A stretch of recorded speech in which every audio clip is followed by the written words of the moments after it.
Welcome to Heroic Hotline, the weekly check-in for Catholic men who want to grow and live with purpose. No lectures, no pressure, just real brotherhood, real action. Grab a coffee, pull up a chair, and let's get into it. I'm your host, Sean Lynn, and today I'm with Dominic, who's our PR guy, our design guy. He does everything. And we're learning because my teleprompter's not working very well for me.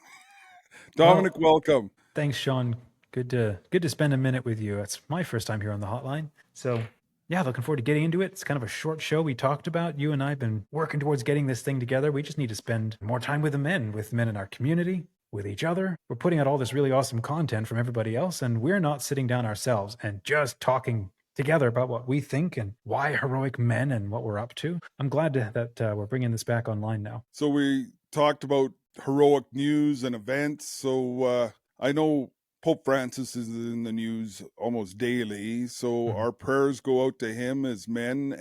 And one of the things that we're doing up here, Dominic, is we've got the Litany of Saint Joseph in song world premiere. So we've commissioned a piece to be performed with a full orchestra, choir, and 4 soloists That's incredible. on the Litany of Saint Joseph. I mean, this has never been done before, right? I've never heard of anything like this in my life for a litany. And we're not familiar with anything either. So there you go. And the papal nuncio has accepted our invitation and confirmed he will be at the concert. So we're really excited about that. Nice. And in the litany, we can express our prayers for Pope Francis, as Saint Joseph is patron of the sick and patron of the dying. And Hmm.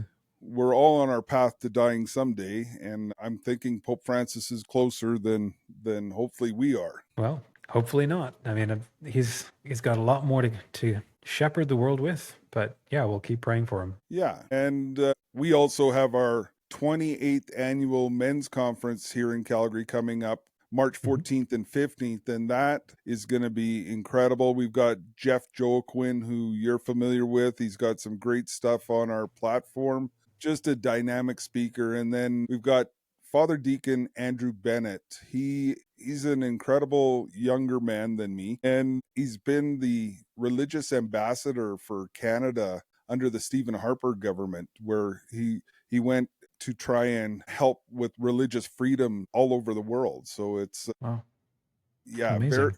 He's got his doctorate in politics out of the University of Edinburgh. So it's he's going to be a fascinating guy to just soak up some of his knowledge. Okay. Look, honestly, Sean, in talking about fascinating people and soaking up their knowledge, I straight up want to ask you because you talked about how you were a police officer for, was it 33 years, 31 years, a force 33 in and a half. Calgary? Amazing, Yeah. amazing. If we zoomed out a bit more, there's some pictures back there, but yeah. Okay. So we just put it up on the Heroic Men platform today. It's your talk that you gave this past weekend, I think, called Mission Ready, Unleashing Men for, what was it? Missionary Discipleship, something like that. Anyhow, You it's wrote now, it, so I wrote it down so I didn't have to remember. Anyway, yeah. it's now on the Heroic Men platform. It's a phenomenal talk, but I'm just so interested to hear more about your background, your story. What is it that you were going through? You said you spent 10 years in working with youth to help them avoid what was it, getting into gangs and so on. So if I Yes. were to ask you, sir, how would you define, like, what is a man to you, given everything that you've been through and what you've seen? How would you start to answer that question? Well, that's an interesting one. And in fact, Dominic, I wanted to create some training, much like we have our series on heroicmen.org. I wanted to create something for younger men. And the more I talked about it and looked at it, I had Steve Wood lined up and Jeff Cavins, and we were meeting. We felt like we needed to answer that question: what is a man? To Mhm. tell these, there's so much confusion with Mhm. our young men. And that's where, going back to my opening, the Litany of Saint Joseph, you turn to Saint Joseph as the epitome of manhood, one that didn't puff himself up, make himself more than he was, but he was true to who he was, and Mhm. that was the protector of the Holy Family, the provider for the Holy Family, the loving father to Jesus Christ for upwards of 30 years in his life, loving husband to Mary for the similar length of time. So he didn't ever say anything that's recorded in scripture. But what is recorded is when he received a message from God, he did the will of God. And as men, I think that's where we need to seek that identity that has been provided, that we are made in the image and likeness of God as male, and what is God's will for us. And you brought up working with young men as a police officer. Like, I'm not going to lead with that. I was going to say, how do you have this conversation? Like, we're men of faith, we understand this kind of thing, but for those where sacred scripture and Sunday mass isn't a normal part of their diet, how do you start walking around that? Well, and that's where what's interesting is that living the gospel, because it doesn't take them long working with these young men to ask what makes you tick, which does open up some of those questions and those and not being afraid to have the conversation, because that is what is lacking today in society as a whole. Men especially are afraid to have real conversations because they're afraid of getting canceled or racist, or like, it's just, and I've gone through that, but that didn't stop me from continuing to have those conversations, because a few years ago, and it might still hold true for some, being a white police officer was not the best thing, right? Like, I was the epitome of what was wrong with the world, according to some.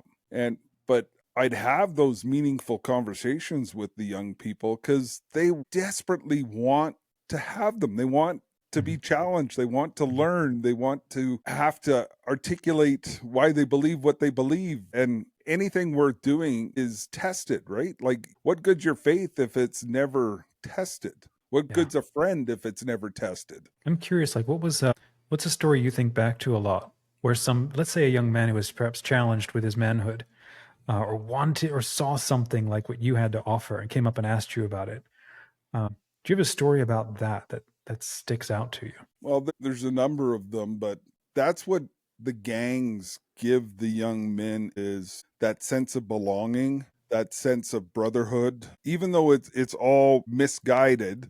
Right. And that sense of challenge, because quite often you have to do things to get into a gang. I was going to say there's like a high barrier for entry, and then maintaining membership, which we don't have, like, as men, as part of the culture at all anymore. No, and we don't want the mamby-pamby. One thing that, so I'm sure you're aware of, like, the Black Lives Matter movement and how that all exploded, and I was working with a number of well, Sudanese mainly, young men that had been immigrants here in the country. And one of them, he was a really big kid and in his early 20s, and he loved having these discussions, like calling, police are bad, and because that's what he was hearing. But we dialogue, and he left the program because of his age and different things. And I remember seeing him on the street walking, and I rolled down my window and said hi, and he jumped in the back to get a ride, and he goes, "Ain't karma a bitch?" And I'm going, and he was referring to what had occurred in Dallas, where there were 5 police officers shot and killed by a gunman. Yeah. Wow. And okay. a normal reaction would be, get out of my car, blah blah blah blah blah blah. But God gave me the grace to and the words, and I said, well, what if one of those police officers was me? And he stopped, and you could see the wheels churning. And his response is, I'd have to take that bastard out. Like, wow. because once you build those connections in that community, like, you make it real, all of a sudden, it's not just this generic police officer wearing that's Sean. I Mhm. know him and he cares about me. He helped me get my driver's license. He helped me do this. He helped me do that, right? So, and the sad thing on that story was that was the last interaction I had with him because he was murdered a number of weeks later. So I'm sorry. and that's where some loss, and you try to comfort the family and the brothers with some faith component, but these are real issues that everyday people are dealing with. And that's why it's so important with the work we're doing, Dominic, and what you're helping us create is the connection, the avenues to create that connection with another man. And we're trying different things like Heroic Hotline. We want to get this going, this conversation. So Mhm. let me ask Peter. Peter, is there anybody asking questions on the live chat? Okay. So where else are we going to go? Well, I'm Dominic, curious actually, why did you Sorry, go ahead. no, I was just going to ask, like, what is it that got you into the police force at all? I don't know any of that earlier part of your story. It sounds like, from what you're saying here, rough town. I know nothing about Calgary, but you mentioned gangs and stuff, and I can't imagine that was an easy beat. What got you into the police force at all? Well, my dad was a police officer for 27 years prior to Oh, me joining, okay. so following in my dad's footsteps. And when we talk about gangs and stuff, realize Calgary is nothing like some of the other centers in the US. And if I've gone to gang symposiums down in the US, and what's interesting is we were trying different ways of doing it. So when I was a young police officer and we had the Vietnamese gangs Mhm. because those were the newer immigrants coming through, and the criminal element comes with any group, right? Mhm. There's a criminal element in any group. And part of it was the parents were working 2 or 3 jobs just to get by, so the kids are getting picked off by predators to, hey, come hang out with me, here's some money, let me buy you a supper, let me, oh, here's some new clothes. And that's how it starts. Oh, here, run this package over to here, Mhm. run this package. And then they start forming this bond. All I used to do as a young police officer was try to arrest them and put them in jail, right? And whereas we had developed this youth at risk development where trying to catch them early on. Yeah. Hey, do you need help in school? Let's get you Mhm. some tutoring. Let's get you playing basketball rather than hanging out with the Mhm. gangbangers. Yeah, Like yeah. there's different approaches, and our murder rate is significantly lower. Like Calgary's 1.4 million people. I remember one symposium, I think it was Richmond, which is one of the cities around Oakland there. Their murder rate was 65 per 100,000. And I think Gosh. ours at the time was zero point 0.8 per Wow. 100,000. So we're significantly lower on that And you crime credit rate. that specifically to the programs that you had put in place, like what you No, said, the youth at risk things? that's probably more being Canadian, but Okay. because we get upset when the city was extremely upset when we had 30 murders in a year. Like, Yeah. whereas Chicago, they when they were having their gang highs, they were getting close to 1,000 murders a year. So when you Mhm. try to put that in context, you can't even Mhm. do it. I remember watching one of the 60 Minutes or one of those shows where they talked about hundreds and hundreds of murders in Detroit, and Windsor, the city across the river Mhm. from Detroit, had one for the entire year. So part Wow. of it Yeah. has to be some form of a mindset. Yeah. So I'm not positive exactly, but we get upset when there's 30 murders a year by Mhm. the gangs, and we want to do something about it. Yeah, yeah.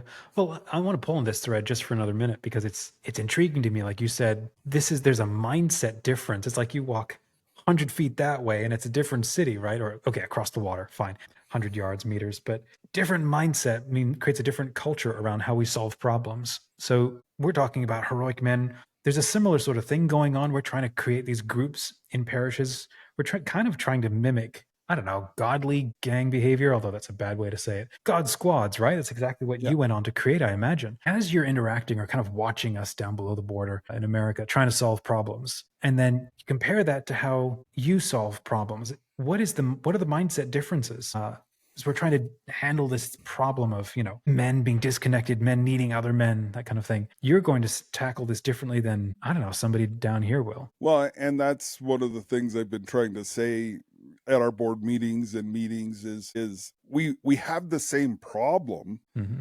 but there might be some tweaks or nuances that I have to do north of the border because we look the same, we maybe sound the same to some extent, but there are differences, and any Canadian understands that, and that's probably why there's so much upset right now. Is we do have, even if we're supportive of some administration down there, we are a we have different pride in our country and stuff like that. Mm-hmm. We're subdued compared to our American friends, but that doesn't mean that that pride is not there. And the minds, I remember one of the gang symposiums, the Houston mayor's gang czar was there in this breakout that I was in, and I was telling him about me as a white police officer working with gang members or Mm-hmm. going to be gang members. And he goes, that just won't work. That doesn't work. And we've got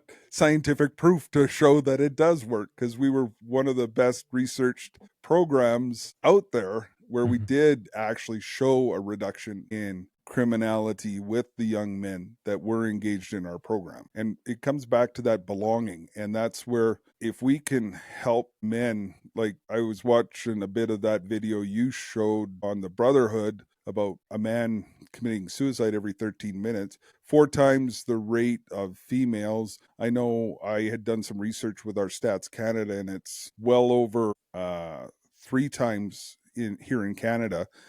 And you look at our MAID or euthanasia, where we had over 15,000 in 2023. And Wow. how much of that is the loneliness aspect? I'm really curious to just thinking about how you, as you're, you do a lot of cookouts. I've got you in my mind as your Great White North, as Dan keeps like saying. You do all these cookouts and you're hitting the road constantly and you're hosting all these conferences and so on. So you're doing, am I right in saying you're doing a lot to create opportunities that bring a lot of men together? And then once you do that, then what happens, right? I imagine you're taking what you've learned in your years as a police officer, these programs, the risk assessments, the data, all of that stuff, and your own experiences, and you're now continuing to apply that. Only now it's in the era or the space of like faith and brotherhood and bringing men together. Where would you go with that? How are you thinking about that? Well, and that's where it's interesting. My wife Michelle had said much like that my years as a police officer has prepared me for what I'm doing now, because I'll talk to anybody, right? And I can talk to anybody, and to be able to do it with no filters now, because when you put on the uniform, you're representing the Calgary Police Service. But when I was coaching rugby for the boys high school, I said, you not only represent your school, you represent your city, your faith as a Catholic school. So we represent, so I represent heroic men, I represent God Squad. So I have a certain expectation when I walk out the door of what I need to do to not bring disrespect or dishonor to these organizations. I remember having a nightmare about it once, that I was gonna make God Squad look bad, but just trying to make those connections and that invitation to people. And what better way than with food? I made chili for Father Troy. Has a young men's group that are discerning where God's calling them, and there's a discernment house. So for Shrove Tuesday or Mardi Gras or Carnival, whatever you want to call it, I made them a great pot of chili, because it's a great opportunity to make those connections, right? Okay, Talking. real quick, Sean, what do you put in your chili? Like, what's your magic? Do you have a magic ingredient, family recipe thing? Well, that's a good question. Just for the record, I've beat the firemen in chili cookouts. I've competed at the Stampede and won. So For me, I like to put both beef and spicy pork sausage in mine. Okay. We have a great Spalumbo sausage that are made here locally. They're incredible. They sponsored our conference for years. And then I usually try to use mixed beans. Okay. I use beans, not Texas style, just for my Texas friends. I understand but molasses, and then Okay. I usually put some vegetables in there, like corn and something to give it some sweetness. That sounds good. Okay, we've got a little tactical segment as part of this, and I actually want to just keep pulling on a thread something you said earlier. You said you can walk up to and talk to anyone unfiltered and be comfortable doing it. If you were to make a list of like the 3 things that go through your mind, or maybe have just become habits now, that enable you to do that, to walk up to anybody anywhere and just start making a friend. For those of us out here watching, myself maybe, where that doesn't come as naturally, we haven't had all the life experiences and the edges sort of ground off us and stuff. What would be the top 3 things you'd pick up? Part of it is what do you have to lose? Okay. Like a number of police officers I worked with, if they couldn't arrest somebody, they weren't going to knock on the door. And I'm going, okay, they slammed the door in my face. What have I lost? Where they see it as a loss of authority, where I'm comfortable being made in the image and likeness of God, and he doesn't make junk. So, but part of it is, as you alluded to my talk, where 140 times in the Bible, it's like, be not afraid, do not fear. Fear is the biggest thing that holds us back from just going to say hi to somebody. And then, hi, my name's Sean. Like, I challenge the men, because we talked about that 31% of men who don't have a close friend at church that are sitting in the pews. So by just going up and saying, hi, my name's Sean, and you start the conversation, right? And you see where it leads, where I've also been blessed to go on motorcycle trips with Jeff Cavins, and you get to practice when you're out with some brothers and you build that confidence. So that's where building some confidence by taking your small men's group and just going to the mall and saying hi, and then, or at the back of the church even, to start, hi. And I gotta ask, have you ever thought about doing a road trip pilgrimage? Like, you sell tickets, people come and they all bike with you across Canada? We've thought of different variations. Like when we started, and it just started, Jeff Cavins had got a new motorcycle, I got a new one, and I took my loving bride on a bucket list trip to Israel with Jeff Cavins. And he goes, you got a motorcycle? I got a motor. And I've known Jeff since I first met him in 1997. So I've known him for a long time, off and on, but we had a good relationship. And he goes, I want to go to mile 0 of the Alaska Highway. Okay. I'd never been on a motorcycle ride in my life, but I started planning one. And then we have a barbecue outreach trailer that you alluded to. So we looked at maybe having Jeff do some talks along the way, because we go, especially in the small towns that would never have a big name speaker like Jeff come. So we've done talks in coffee shops in Idaho Falls. We've done up in Hinton, Alberta, Canmore. So it's such a blessing to be able to do that in the beginning there. And then just talking to people at gas stations, like praying over people at a gas station is a unique experience. A woman that started by saying, do you want to buy my bike? And then I think it was Jeff asked, well, why are you selling? And then you find out that she's struggling and cancer and everything. And we have a priest on the ride with us, and we just stop and pray over her. Like it's amazing. And we got tons of those stories, and it is hard to organize. It's like herding cats with motorcycles. So I don't know how big you want to get. Well, I don't know. It just sounds cool, like a biker's pilgrimage kind of thing. Yeah.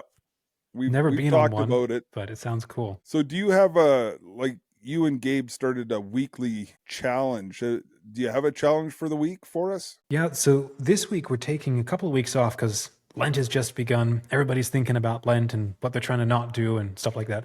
So what we figured is we're going to take 2 weeks off from doing challenges, and then we're going to kick off a 4-week detox. So in a couple of weeks, we'll come back and talk about that, but it'll be like a bit of a social media kind of detox. The idea is we want to, in week 1, reclaim our mind, because we just lose it. Just gets fractured across everything, all the apps and everything. So just for 1 week, try to reclaim your mind. And then once you do that, try to reclaim, I think it is reclaim your time. Then it's reclaim your, I think it's reclaim your family. And then lastly, it's reclaim your parish. The idea is the last week, you're reclaiming your parish, you're grabbing a couple of brothers and you're going to the sacraments together. So over 4 weeks, it starts from reclaiming your soul all the way back to trying to kick off a bit of brotherhood with a couple of other men. And make sure that you all get to the Easter sacraments together. So that's going to be our, in about 2 weeks or so, we'll announce that. And what we're thinking for Heroic Men is we're going to do this every Advent and every Lent. Will be a bit of a digital detox, step away, reclaim yourself, keep your candy, keep your bourbon, skip the cold showers.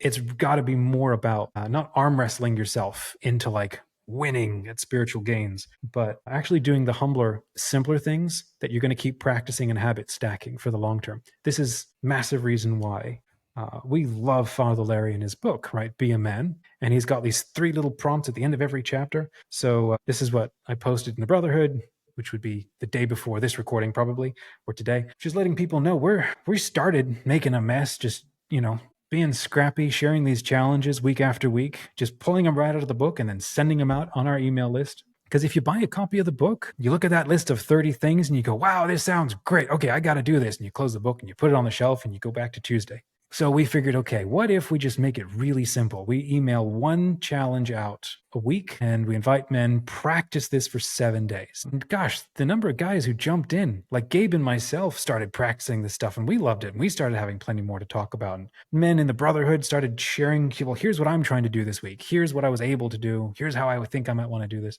We got some really, really good suggestions from men working through these challenges together. You talk about this brotherhood. What exactly is that for our friends watching in the Heroic Brotherhood, our community. Okay, so Heroic Men for what, last 3-4 years now, I think we've been out there trying to train and equip men to strengthen the faith of their brothers and start groups in their parishes and so on. And then after a couple of years of doing these events, right, and bringing all these men together, like early in the pandemic, I think this is before my time, y'all were hosting an event almost every single month, and there were tens of thousands of men who were like jumping into the email list because like the pandemic was awful in many respects in terms of loneliness, and it's not exactly improved in terms of loneliness among men afterwards in the last 5 years.